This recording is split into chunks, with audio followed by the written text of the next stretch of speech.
नमस्कार। ज्योतिष विषय के अंतर्गत आज हम लोग बृहत पराशर होरा शास्त्र के अंतर्गत अध्याय 25 में तृतीयेश के भाव फल को जानेंगे। तृतीयेश का विभिन्न भाव में क्या फल मिलता है उसे ज्ञात करेंगे। आप सभी को पता है तृतीयेश का अर्थ है वह ग्रह जो कि तृतीय भाव में स्थित राशि का स्वामी है। तृतीय भाव में स्थित राशि के स्वामी को हम तृतीयेश कहते हैं। थर्ड कस्प लॉर्ड आप उसे अंग्रेजी में कहते हैं। तो तृतीय भाव का स्वामी भी कहते हैं। इसे सहजेश भी कहते हैं क्योंकि यह भाव जो है भाई बंधुओं का भाव है। तो सहज मतलब जो हमारे साथ उत्पन्न हुए, तो सहजेश जो साथ में उत्पन्न हुए उनका अधिपति वह है तृतीय भाव का अधिपति। ज्योतिष शास्त्र में इस प्रकार से इसकी व्याख्या मिलती है।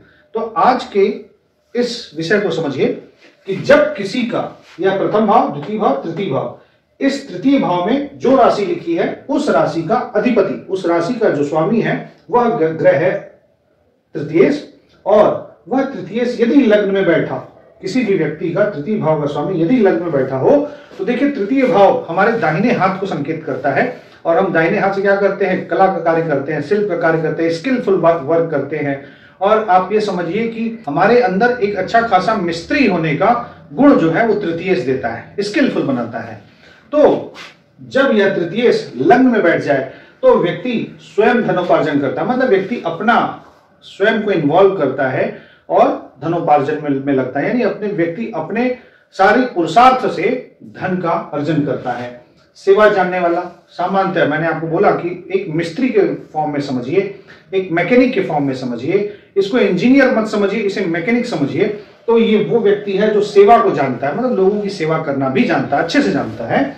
और अशिक्षित पर बुद्धिमान, ये एक ऐसा व्यक्ति है जो कि अशिक्षित है। तृतीयेश का अर्थ आप समझिए कि यह व्यक्ति को अशिक्षित बनाएगा मगर बुद्धिमान बनाएगा। ये किसी को ऑर्गेनाइज्ड वे में लर्निंग नहीं दे रहा है, डिसऑर्गेनाइज्ड वे में लर्निंग दे रहा है। व्यक्ति यदा कदा इधर उधर से यत्र तत्र से आप वह ज्ञान प्राप्त कर रहा है और मैकेनिक अच्छा खासा बन जा रहा है। उसे स्किलफुल, उसके बहुत स्किलफुल है, चीजों को सीखने की काबिलियत उसके अंदर है और उसके आधार पर वो अपनी जीविका भी चलाता है।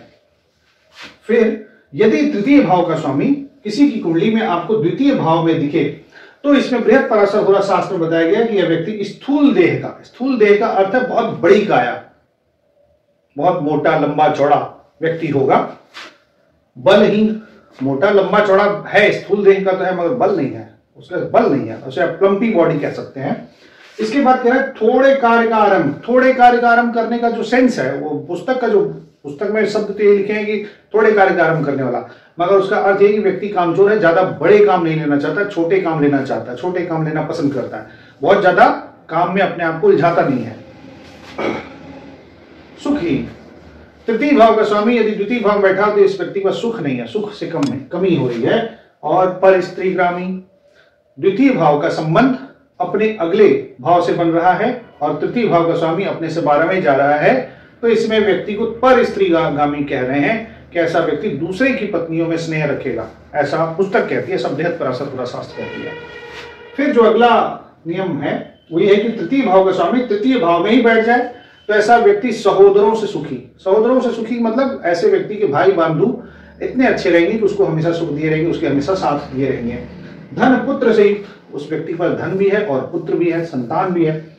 और अधिक सुख भोगी मतलब ऐसा व्यक्ति सुख को खूब भोगता है, उसको सुख मिलता है, पर्याप्त मात्रा में सुखी है। तो किसी भी व्यक्ति की कुंडली में तृतीय भाव का स्वामी यदि आपको तृतीय भाव में ही मिल जाए तो ये समझ लीजिए कि व्यक्ति अपने पराक्रम से कमाने वाला और सुखी व्यक्ति है, उसको हर प्रकार का सुख मिल रहा है, ऐसा समझ सकते हैं। फिर यह तृतीय भाव का स्वामी यदि किसी की कुंडली में आप चौथे भाव में जब पाएंगे तो आप ये पाएंगे कि वो व्यक्ति सुखी होगा। सामान्य रूप से वो सुखी व्यक्ति है, धनी है, बुद्धिमान है, बहुत बुद्धिमान है।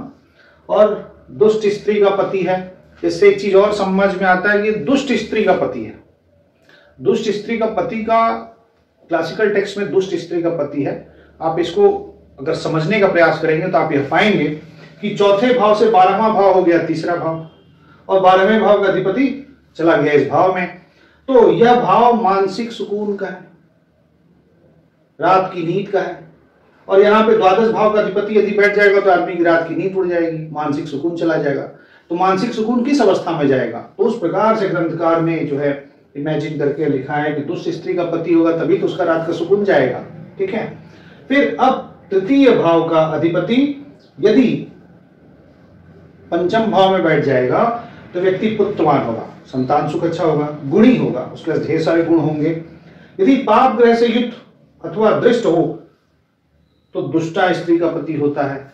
यदि तृतीय भाव का अधिपति पंचम भाव में बैठ जाए और पाप ग्रहों का प्रभाव हो तो ऐसे व्यक्ति की स्त्री से उसका संबंध नहीं बनता है, बहुत अच्छा संबंध नहीं रहेगा, वो खिन्न रहेगा, ऐसा कहना चाहते हैं, परेशान रहेगा उसके आनंद में, क्योंकि पंचम भाव क्या है, आनंद का स्थान है। और यदि यहां पर पाप ग्रहों का संबंध बन गया तो व्यक्ति का आनंद जो है भंग हो जाएगा।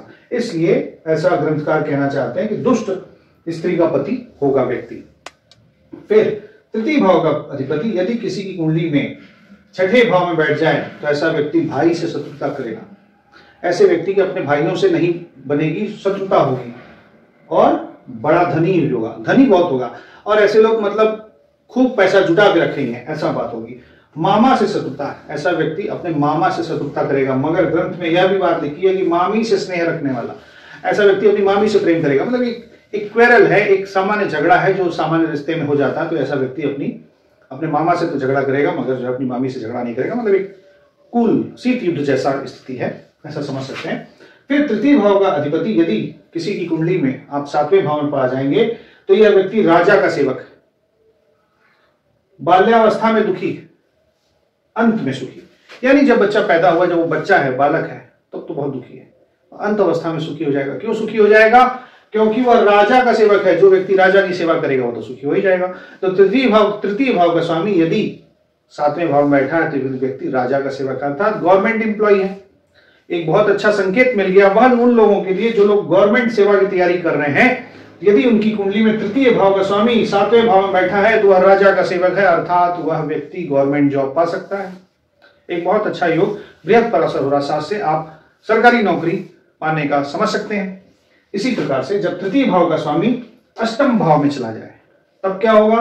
तो व्यक्ति चोर होगा, उसके पास स्किल आई और वो सारे स्किल को गलत कार्यों में लगाएगा, इसलिए चोरी करेगा।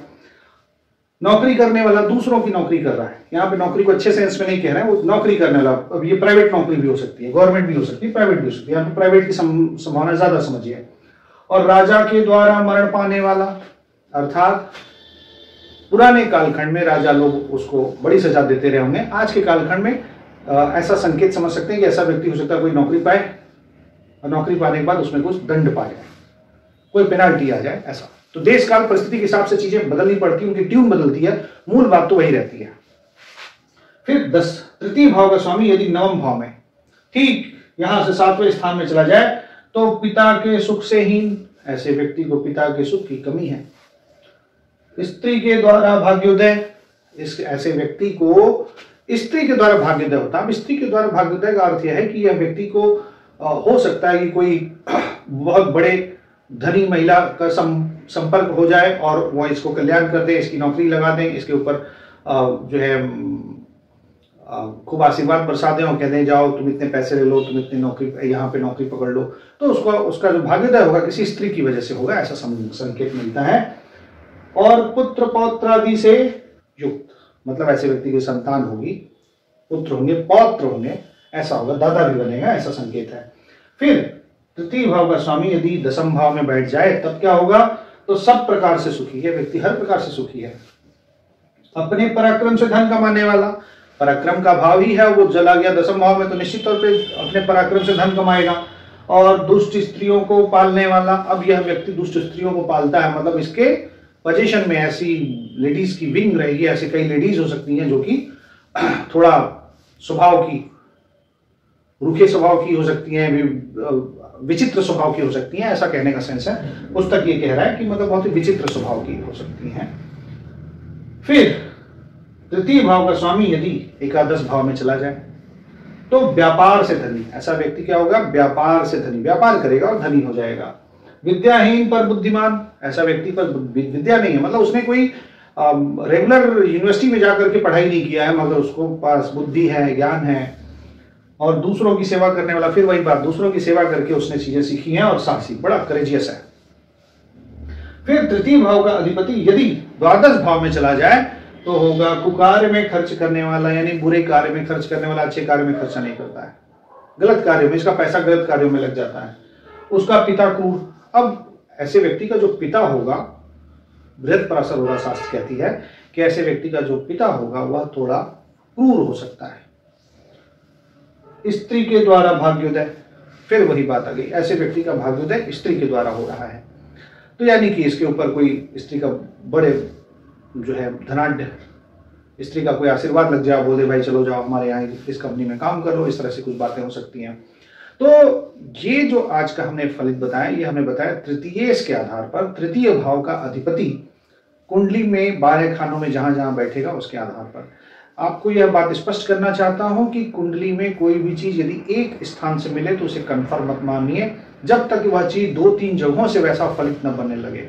जब कोई फलित 2-3 जगहों से बनने लगता है तो समझ लीजिए उसमें मूल बात जो उसके संदर्भ में गर्भ में छुपी हुई है वह तो उसी प्रकार से रहेगी, और तारतम्य के हिसाब से, समय का के हिसाब से, देश काल परिस्थिति के हिसाब से आपको वहां पर फल अलग अलग मिलते हैं, मगर मूल बात वही रहती है।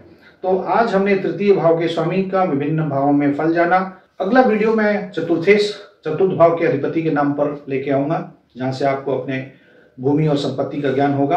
आपने इस वीडियो को देखा, इसे लाइक करें, शेयर करें, सब्सक्राइब करें। बहुत बहुत धन्यवाद। नमस्कार।